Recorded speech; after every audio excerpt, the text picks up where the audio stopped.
You have got a situation where we have got problems with our finances in this country, to put it mildly. So you need to cut back on certain expenses. No. And one of Stop those you there. expenses... No, you don't. No, you absolutely don't. Yeah, that's not how macroeconomics works. And again, they say the terrible state of the nation's finances. And I'm like, okay, the debt to GDP ratio is higher than it was previously. Okay, bond yields are higher than they were. Interest rates are higher than they were. They're still normal. Maybe we can't do like the people's quantitative easing that we were planning to do in 2017. That doesn't mean that we can't tax the rich and or borrow to invest. France's debt to GDP ratio is over 100%, and Emmanuel Macron still deficit spent to nationalise the remainder of EDF to keep bills low. And they had a higher debt to GDP ratio than we did, and they were constrained by the European Central Bank because they weren't a sovereign currency issuer as a member of the euro. And what he's doing here is, again, just doing Cameronism. Just saying the economy is bad because debt to GDP is too high or the structural deficit is too high, therefore we have to make cuts. That's his justification, literally identical to David Cameron. That's a really easy target for Labour for a few reasons. First of all, it goes to people that don't need it. There are 1 in 5 are millionaires. So they're giving... Pensioners being 20% of the millionaires are asset rich, right? They may not have that much liquid capital. That's why housing policy has failed, because a lot of this wealth is tied up in housing wealth or in financial assets. And that's a problem with quantitative easing policy of the last 14 years and restrictions on house building. That's nothing to do with how much money these people get in terms of welfare from the state. Free money from the taxpayer to millionaires who definitely do not need that money. So to a certain extent, I think we should all agree that it should be means tested. No, we don't agree that should be means tested. Again, why are these Thatcherites pretending that they're on the left? Like, they love means testing, they love household budget analogies, they don't actually care about progressive policy, and they love the European Union. Like, what about them isn't just Thatcherite? Red rosettes. Who don't need it, don't get it. That's fair, but that's not necessarily the way that it is described by Labour. And so let's look at two things here. We can look at how Labour are going to weather this storm, right? So let's just say first up, it's the beginning of their term. They've got another 4 years or 5 years in power. Everyone's going to have forgotten about this in 5 years' time. A week is a long time in politics. 5 years is a lot. I tell you what isn't going to have forgotten about this in 5 years' time, Graham. The relatives of the old people who've died as a result of this policy. You know what? You should go to the funeral of the old people that freeze to death and just say to them, look, it was a difficult decision. It was a difficult decision, okay? We had to fix the foundation, and so Ethel had to go. Also, there's the fact that he's not really going to lose any votes. Pensioners, generally speaking, don't vote for Labour. In fact, no, fuck them. They are literally they're doing gerontocracy. They literally just like, oh, well, the old people vote Tory. So just, yeah, it's okay for them to die. His approval rating has dropped 32 points because of this. 32 points. It's now his lowest approval rating ever. And because most people know old people. There's never been that many people who've just never had a grandparent. Most of us have had a grandparent. We know what frail old people are like, and we're not heartless bastards. In the last election, over 70s, 80% of them voted for a party that wasn't Labour. So you're talking about 1 in 5 of pensioners actually voted for this party that is in power. So I know that governments are supposed to represent all the people, but in terms of being punished politically, I don't think there's much that pensioners can do. Again, they can't go on strike.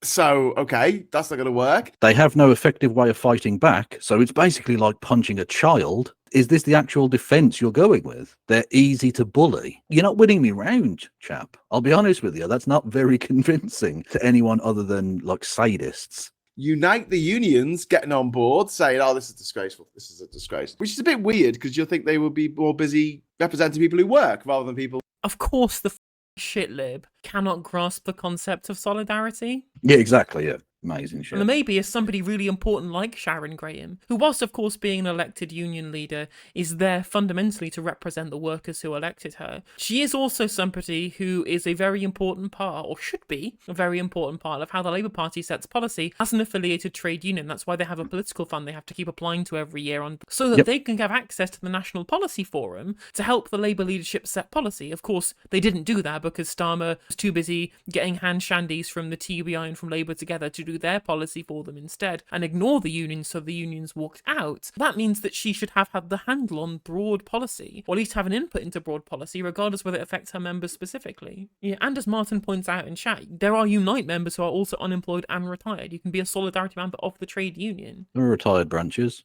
And honestly, it's difficult to organise elderly people. It's easy enough to get a rally going for like Palestine, because people who generally tend to support that sort of thing are young, generally upwardly mobile people who are comfortable doing marches and shit. Whereas elderly people are often sort of either housebound or don't want to travel or they're sick or whatever. So getting your march together would be pretty difficult. People who don't work anymore, but there you go. That's Unite the Union for you, the one that supported Brexit. So essentially, it's a Tory union. It's Oh, because of Brexit. Did they actually support Brexit? I don't think they did. The RMT supported Brexit. I'm not sure about Unite the Union, but even then, again, politics started in 2016, because before 2016, he was having loads of fun gallivanting across the world, seeing all these different countries.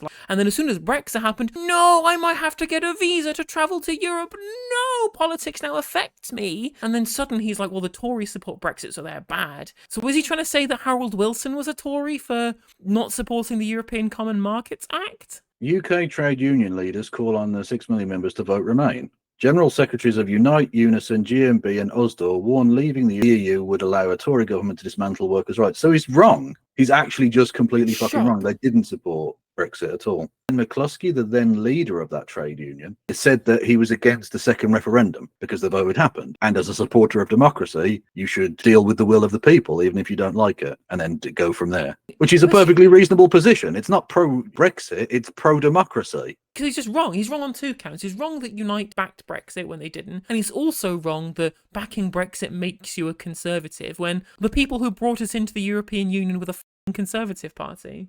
It's bizarre, isn't it? Margaret Thatcher was massively pro-EU, was one of the key figures. In fact, her campaigning, much in the same way she was a kind of Ruth Davidson of the 70s, but not gay. Her campaigning to join the European Union was one of the things that catapulted her to sort of stardom in the Tory party and led to her leadership campaign a couple of years later. An old fact that people seem to forget very conveniently in conservative circles. Now that you get purity tested if you supported, Remain or whatever. In this guy's mind, John Major is to the left of Harold Wilson. It's a union for Tories, I guess, because they'll just support all the things that the Tories do. No, they're not supporting the getting rid of winter fuel allowance. So they're not supporting what the Tories do. Dickhead. And even then, who do you think was at the forefront of opposing the minimum service levels bill the Conservative government passed? Who has been the ones fighting for the needs of the poorest in this country as part of the People's Assembly, for example? Who's been at the forefront of the fight for actual working people's rights in this country, whilst the Labour Party, outside of a very short period between 2015 to 2019, wasn't doing that? It was the trade unions, and Unite is the biggest one, regardless of whether it was McCluskey or whether it was Graham or whether whoever it was. What have they done that's in line with Tory ideology, other, in his mind, than voting Brexit and also supporting keeping the winter fuel payment, even though it's a welfare payment and the Tories are always banging on about bringing the welfare bill down? Because he doesn't understand how ideology works. Again, it's this centrist bullshit of nothing is ideological, everything is just either pragmatic or not. And so Labour doing a pragmatic thing, Tories are opposing it, therefore it's a Tory thing to want to pay people welfare payments, even though reduction in the welfare state is classic Conservative ideology. This man's brain is soup. And then when Labour do anything, they're like, no, don't do that. Is that what they're saying? Because they are literally funding the Labour Party. So, I mean, even in Sharon Graham's interview on Sky Politics Hub, she was like, it's great that we've got a Labour government. It's great they're going to do a new deal for working people and they've given pay rise in the public sector. We just disagree on this very specific policy, which, as far as I'm concerned, is cucked as to say, well, we love this Labour government that clearly showed us they despise the fact that we have to have an input in the say of policy, but we're going to be very diplomatic and oppose them on this very specific issue and on oil and gas licenses for some reason. That's as far as she will go to criticise him whilst being branded like a firebrand trade union leader. Too much for Graham. You wanted pensioners not to freeze to death, therefore you're a Tory. There was a fantastic cognitive dissonance in Mel Stride's nonsense in Parliament today. where he praised the trade unions for standing up against this measure, but then like literally a second or a few minutes afterwards, when just trying to juxtapose this measure with the increase for doctors and for train drivers, right? Once again, you've caved in, doing whatever your union paymasters want you to do. Like, motherfucker, you just said he doesn't do what the unions wanted him to do. And now you're saying he's at the whim of the trade union paymasters? Do you not maybe see a slight issue there, a discrepancy? If you're big in Unite, I'm guessing you're not going to vote Labour anyway. So as a vote winner-loser, I think it's going to be chaotic neutral. I don't think there's going to be anything majorly that Labour are going to have to take on. I think there's going to be strikes. I don't think there's going to be any big polling differences compared with what was before. They already dropped loads of points. They're only 4 points ahead of the Conservative Party that's busy kicking two shades of shit at each other. His own approval rating is down 30 points to its lowest place ever. Yeah. If you enjoyed the video, make sure that you like and leave a comment. That helps the video out in the algorithm. If you subscribe and ring the bell, it'll let you know when I go live. I stream every day on YouTube and Twitch. You can also follow all of my socials down in the description. And if you want to support me in a more financial manner, there's a join button for memberships. It's just 99p to be a member on YouTube, as well as a Patreon, and there's some merch there as well. And hopefully I'll catch you on the next video. Take care.